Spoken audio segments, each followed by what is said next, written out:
నమస్కారం అమ్మా. నమస్తే అమ్మా. అమ్మ, ప్రతిరోజు ఇంట్లో దీపారాధన చేసే వాళ్ళు ఉంటారమ్మా. ప్రత్యేకించి ఆడవాళ్ళే చేసే వాళ్ళు కొంతమంది ఉంటారమ్మా. అలాంటి వాళ్ళు ప్రతిరోజు తలస్నానం చేసే దీపారాధన చేయాలమ్మా. మీరు అన్నదే కొద్దిగా సటిల్గా చెప్పారు, కానీ సరిగ్గా చెప్పాలంటే మగవాళ్లే దీపారాధన చేయాలి. ఎందుకంటే ఆడవాళ్ళు చెయ్యకూడదు కాదు, మళ్ళీ జాగ్రత్త. వెంటనే మనం దాంట్లో నుంచి కోడిగుడ్డు కేకలు పీకగలిగినటువంటి నేత్రులు ఉన్నారు కొంతమంది, అట్లా మాట్లాడతారు. అందువల్ల మగవాళ్ళు చెయ్యాలి అంటే ఆడవాళ్ళు చెయ్యకూడదని కాదు, వాళ్ళు చేయలేని సమయాల్లో వీళ్ళు చేస్తారు. ఎందుకంటే శ్రమ విభజన చక్కగా జరిగినటువంటి సందర్భంలో ఒకళ్ళు ఒక పని చేస్తే ఒకళ్ళు ఒక పని చేయడం అన్నది అలా ఏర్పాటు చేసుకునేది. మగవాళ్ళని వంట చేయమనంటే ఆడవాళ్ళు పూజ చేస్తారు, ఏముందానికి, ఎవరు చేస్తే. అవునమ్మా. కానీ ఇంత చెప్తున్నా ఇంటి పేరు ఎవరిది పెడుతున్నారు పిల్లలకి? తల్లి పేరు పెడుతున్నారా, తండ్రి పేరు పెడుతున్నారా? మేము తల్లి పేరు పెట్టుకోవచ్చుగా, ఎందుకు పెట్టుకోవటం లేదు? There is a science behind it.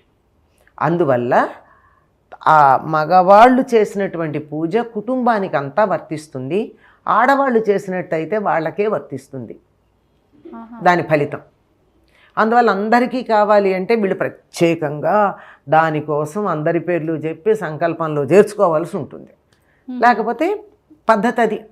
అలా చేసేటప్పుడు కొన్ని సందర్భాల్లో మగవాళ్ళు చేయడానికి వీలు కాదు. కొంతమంది ఇష్టపడని వాళ్ళు కూడా ఉన్నారు, మా అదృష్టవశాత్తు దురదృష్టవశాత్తునో. అట్లాంటప్పుడు పూజ దీపం పెట్టడం మానలేం కదా, వాళ్ళు లేరని ఆడవాళ్ళు చేస్తారు. వాళ్ళు చెయ్యొద్దని చెప్పలేదు కదా, చెయ్యొచ్చు. అయితే మీరు అడిగిన ప్రశ్న ఏమిటంటే ఆడవాళ్ళు తలస్నానం చెయ్యాలా ప్రతిరోజు? అస్సలు చెయ్యకూడదు అని శాస్త్రం చెప్తోంది. పునిస్త్రీలైనటువంటి స్త్రీలు ప్రతిరోజు తలస్నానం చెయ్యరాదు, నిషేధం, కూడదు అన్నారు. పైగా అసలు వీడు మామూలుగా తలస్నానమే చేయకూడదు, తలకి నూనె పెట్టుకుని అభ్యంగన స్నానం చెయ్యాలి తప్ప ఊరికే నెత్తి నీళ్లు పోసుకోకూడదు. తలస్నానం అన్నదానికి తలంటు స్నానం అన్నదానికి తేడా ఉంది. మరి ఏ రోజుల్లో తలస్నానం? తలస్నానం అంటే నెత్తి నీళ్లు పోసుకోండి. ఎప్పుడు పోస్తాం? ఎవరన్నా చనిపోయారని వార్త విన్నప్పుడు ఉన్న బట్టలతో స్నానం చేసేస్తాం, అప్పుడు తలంటి పోసుకోం. ఓకే. అలాగే కొన్ని సందర్భాల్లో తల మీద ఉన్నది ఉన్నట్టుగా నీళ్లు పోసుకుంటారు, మగవాళ్ళైనా ఆడవాళ్ళైనా. అది కాక మిగిలిన సమయాల్లో తలస్నానం చేయాలంటే తలకి నూనె పెట్టుకుని తల అంటుకుని స్నానం చేస్తాం. తలంటి స్నానం అనే పదమే వాడేవాడు పూర్వం మనకి.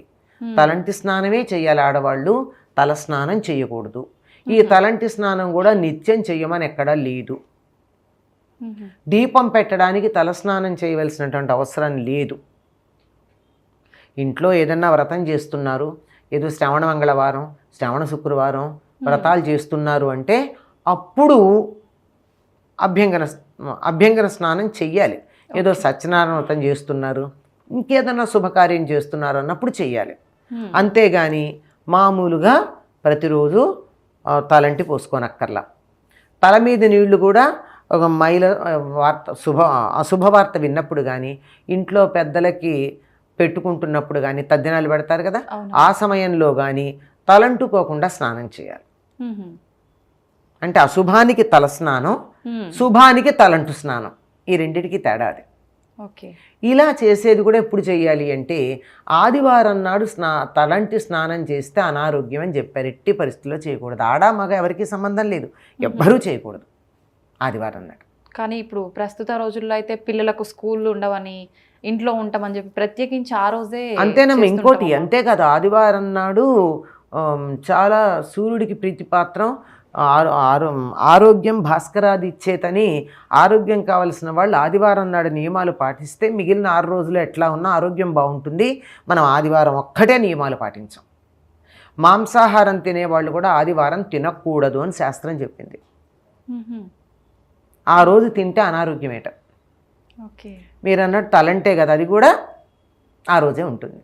చాలామంది మొత్తానికి మన శారీరక మానసిక ఆరోగ్యాలు చెడగొట్టుకునేటటువంటి ప్రయత్నాలన్నీ మనం చాలా జాగ్రత్తగా పాటిస్తున్నాం, చెడగొట్టే ప్రయత్నాలన్నీ. కనుక ఆదివారం నాడు చేయకూడదు. దీనికి పనికొచ్చేటటువంటి రోజులు ఏమిటంటే బుధవారం, శనివారం, సోమవారం ఇవి తలంటు పోసుకోవడానికి పనికొచ్చే రోజులు. ఈ మాట అంటే ఒకళ్ళు ఎప్పుడో అన్నారు, శుక్రవారం నాడు ఆడవాళ్ళు తలంటు పోసుకుంటారు కదండి, శ్రావణ మంగళవారం పూజ చేసేటప్పుడు ఆడవాళ్ళు తలంటు పోసుకుంటారు కదండి, అదలా ప్రత్యేకమైన రోజులని చెప్తున్నాం కదా. సామాన్య నియమం వేరు, విశేష నియమం వేరు. సామాన్య నియమం ఒకటి ఉంటుంది, ప్రత్యేక నియమం అంటే శ్రావణ మాసంలో మంగళవారాలు మాత్రమే పూజ చేసుకునేటటువంటి వాళ్ళు మాత్రమే ఆ రోజు పోసుకుంటారు.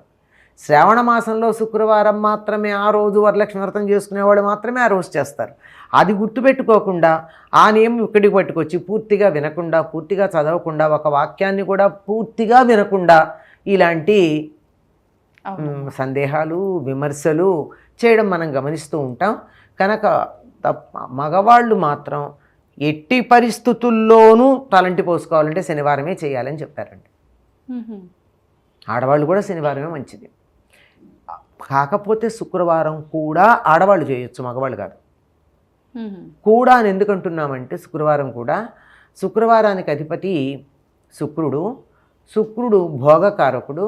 తలంటు స్నానం అనేది భోగంలో ఒకటి కనుక ఆయన పేరు మీదుగా ఆ రోజు భోగానికి నిదర్శనమైనటువంటి ప్రతీకైనటువంటి అభ్యంగన స్నానం చేస్తే రెండో పక్షం, ప్రధానమని ఏం కాదు, చేయొచ్చు.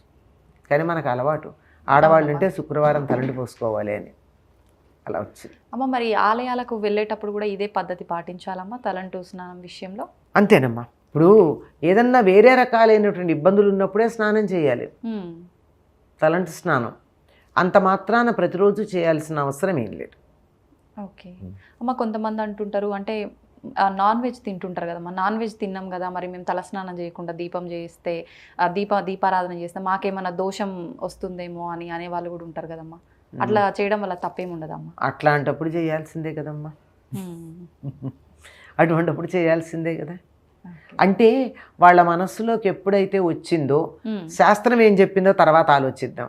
మేము నాన్ వెజ్ తిన్నాం కదా, తలస్నానం చెయ్యండి, మేము దీపం ఎట్లా పెడతామంటే నాన్ వెజ్ తినడం అనేది సరైంది కాదు అనే సంగతి వాళ్ళ మనసుకు తెలుస్తోందిగా. ఒకవేళ పర్వాలేదమ్మా నాలాంటి అమ్మ మీ అలాంటి అమ్మో చెప్పింది అనుకోండి, వాళ్ళ మనసులో ఉన్నటువంటి గిలి అంటారే, గిల్ట్ కాన్షియస్, అది ఊరుకోదు. అది చాలా ప్రమాదకరమైంది. అందువల్ల దాన్ని నోరు మూసుకునేది చేయడం కోసం చేయక తప్పదు. చాలా చక్కగా తెలియజేశారమ్మా, ధన్యవాదాలు.